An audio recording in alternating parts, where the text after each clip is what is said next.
जलपरी और रानियां। पुराने जमाने में विक्रमगढ़ नाम का एक राज्य हुआ करता था। उस राज्य के राजा की 2 रानियां थीं। बड़ी रानी का रूप सामान्य था, लेकिन छोटी रानी काफी सुंदर थी।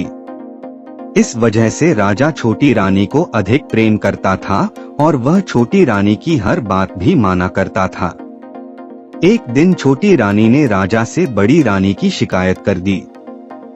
राजा बड़ी रानी से नाराज हो गए, जिससे दुखी होकर बड़ी रानी महल छोड़कर जंगल की तरफ जाने लगी।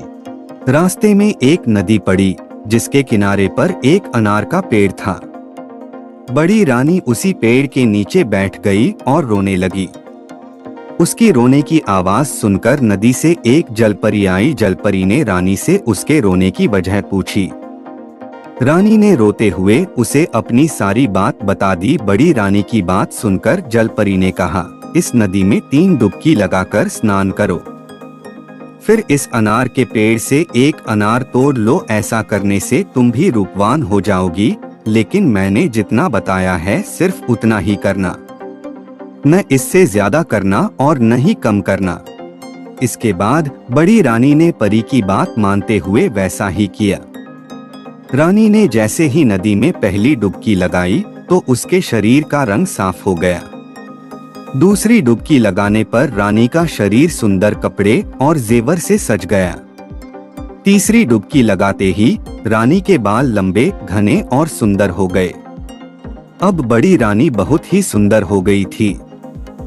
इसके बाद जैसा जलपरी ने कहा था, नदी में 3 डुबकी लगाने के बाद रानी ने अनार के पेड़ से एक अनार तोड़ लिया। तोड़ते ही वह अनार फूट गया और अनार के सारे बीज सैनिक बन गए। उन सैनिकों ने रानी के लिए एक पालकी तैयार की, जिसमें बड़ी रानी को बैठाकर वो वापस राज्य में लेकर आ गए। राजमहल पहुंचकर जब बड़ी रानी राजा से मिली तो उसने जलपरी वाली सारी घटना राजा को बता दी। अब राजा को अपनी हरकत पर पछतावा होने लगा और उन्होंने इस बार छोटी रानी को महल से बाहर निकाल दिया। जब बड़ी रानी राजा को जलपरी की घटना बता रही थी तो छोटी रानी छुपकर ये सारी बातें सुन रही थी। इसी वजह से महल से बाहर निकलने पर वह सीधे नदी के किनारे गई और उसी अनार के पेड़ के नीचे बैठकर रोने लगी। छोटी रानी के रोने की आवाज सुनकर जलपरी वहां प्रकट हो गई और उसने रानी से उसके रोने की वजह पूछी। छोटी रानी ने झूठ बोलते हुए जलपरी को बताया कि बड़ी रानी के कहने पर राजा ने उसे महल से बाहर निकाल दिया है।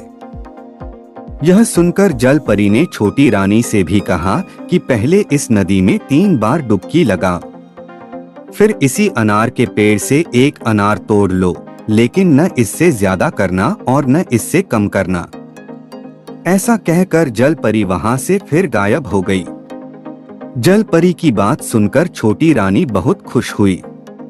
वह नदी में गई और जैसी ही पहली डुबकी लगाई, उसका शरीर पहले से भी ज्यादा निखर गया। दूसरी डुबकी लगाते ही उसका शरीर भी सुंदर कपड़े और जेवर से सज गया।